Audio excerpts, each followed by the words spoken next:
होरिला कहां रे भैया दे होरिला काय कर मामा हां मामा लिखवा के ले लेको मान ला कि होरिला अजी तनकी ठंडे लागी राजा पर मौसी के हमारा घबड़ कितना मंदी ये मौसी हमें आयो नहीं को पर मौसी के ना भाई ठंडा का तने का सर्दी हो गई रे। अच्छा मान ले कोई बस बस बस बस अच्छा मान ले कोई रवीना जी तू तो पूछा तारू कि ए तू लइकवा का लगवा ए हम तो मौसा लगाओ तू लइकवा का लगबू तू बोला काजी आखिर तू पूछा तारू तो तू केहू का बहना हम ना रखी सूद समेत देहिला विधि पे जोड़ के पता नहीं जानी चक्कर विधि वरिया ने आओ तला तक तला कि इतना नंबर भैया फोन के लांच भे कि 230 पे उतर जी तो कहता कि बढ़ते करम घटते करम हम कहली भैया जाके पूछा था कि आंकड़ा पढ़ ले तो कैसे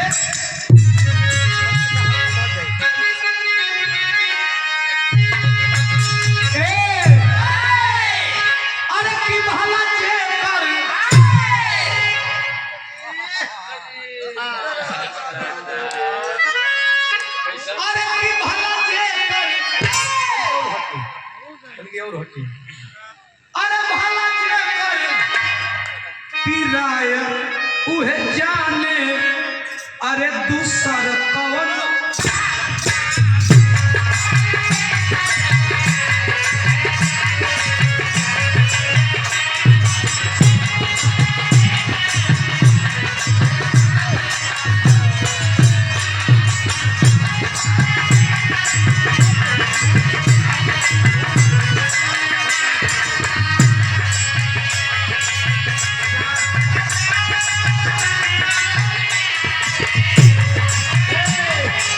देख बड़ा ताली बजा देखा लड़का भी जगह से जाकर रुकल चिन्हा का मुखरिया मिलो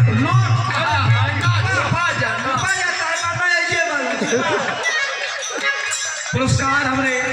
विराट के सुप्रसिद्ध गायिका रवीना रविरंजन जी के तरफ से ई बबुआ के देवल गइल बा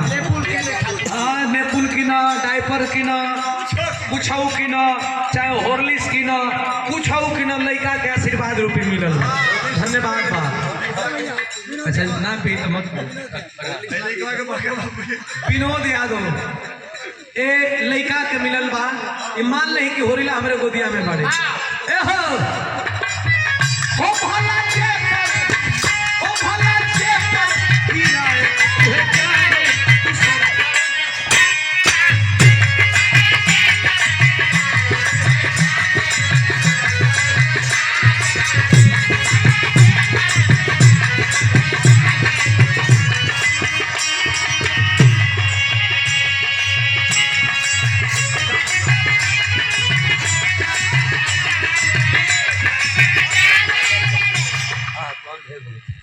और होरिला के बड़का पापा अरे हो भला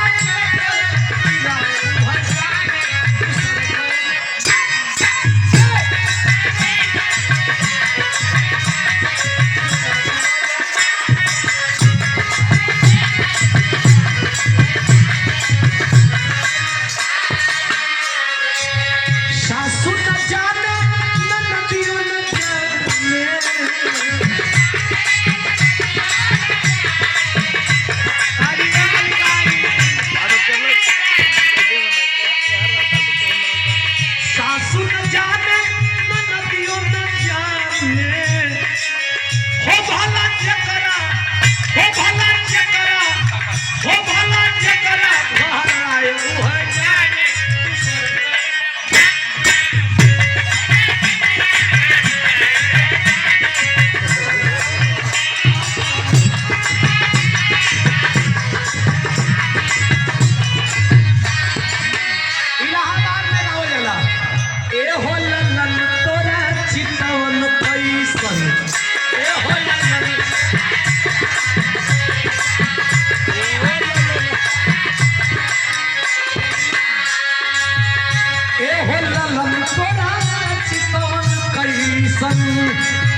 उपाध्याय हमारे गार्जियन जी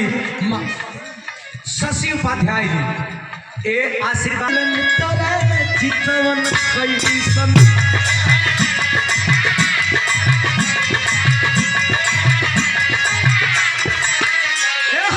ए हो चलन तोरा चितवन कैसन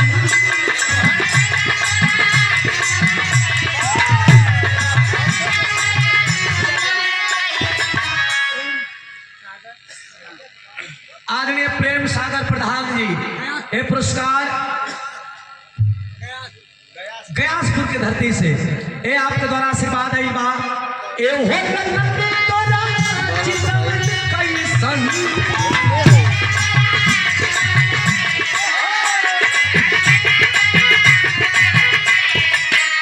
चांद सूरज बट रोशन जैसन चांद सूरज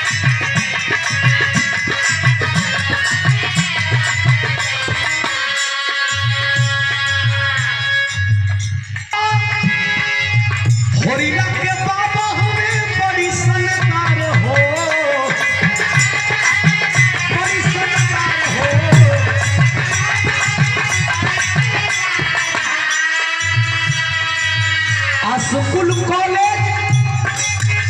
स्कूल कॉलेज अभी हमें ठेकेदार हो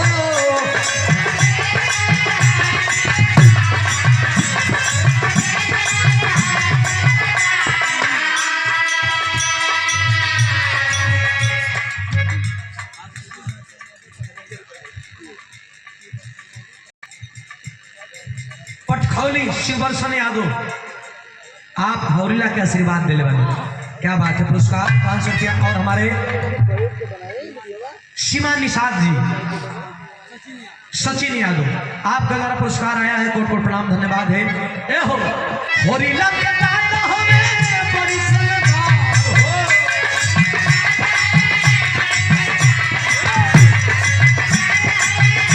अरे महफिल में हौरीला लुटावे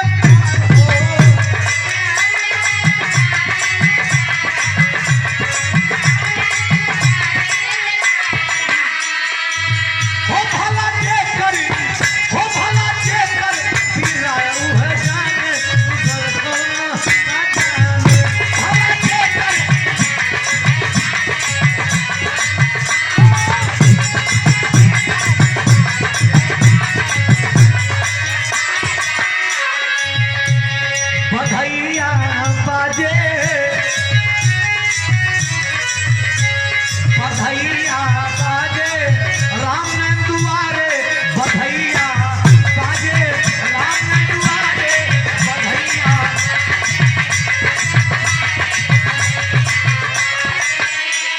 बधैया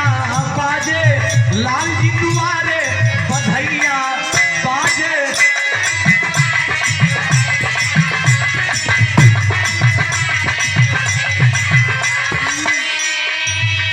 अच्छा बहुत खुशी आपके बहुत खुशी बा और वह होरिला के का लगिला आजा अरे वाह वाह क्या कहना है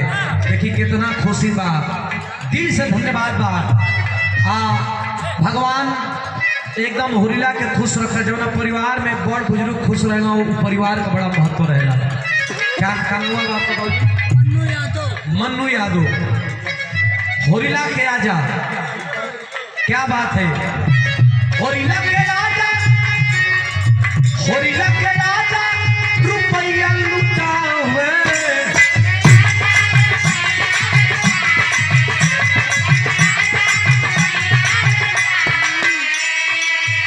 वहाँ के नाचे सुधिया खूब गावे